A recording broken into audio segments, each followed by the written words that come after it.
Assalomu alaykum aziz obunachilar. Mana mashinnikda men kecha video yozib qiluvdim bir necha kun oldin.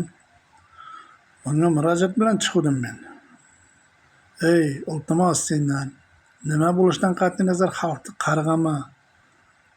Yolg'on gapirma sen. Sen bir mashinnik odamsan. Yolg'on gapingni yig'ishtir deb turib bunga video yozib jo'natdim. Ijtimoiy tarmoqqa emas, o'ziga jo'natdim. U menga telefon qilib, sen qayerdasan? Boraman oldinga, o'ldirib beraman seni. O'tib, seni qo'lingdan kelmaydi o'ldirib berish dedim. Menga qasam ichdi bu. Xotinimni qora g'azaqchama, qora qarg'ama debsan deb. Ey, sen nomard deyapman. Sen videoni qaytadan eshitib ko'r. Qora mag'iz dedim men. Onangni so'kmadim. Onasini deb misol keltirib gapirdim. Seni onangni so'kmadim men. Sen meni ustimdan borib ariza berding. Bu nomardda farosat yo'q. Ijtimoiy tarmoqda foydalanuvchi obunachilar. Bunda farosat yo'q.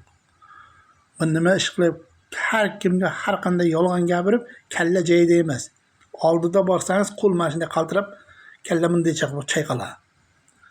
Deyapman, bunda kalla yo'q, kirisha ketgan. Bu hammaga yolg'on gapiraverib, kirishasi ham o'zi bir 3 yildan keyin nima bo'lib qoladi.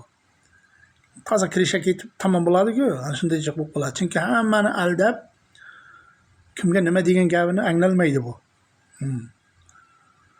Shuning uchun sen ahmoq.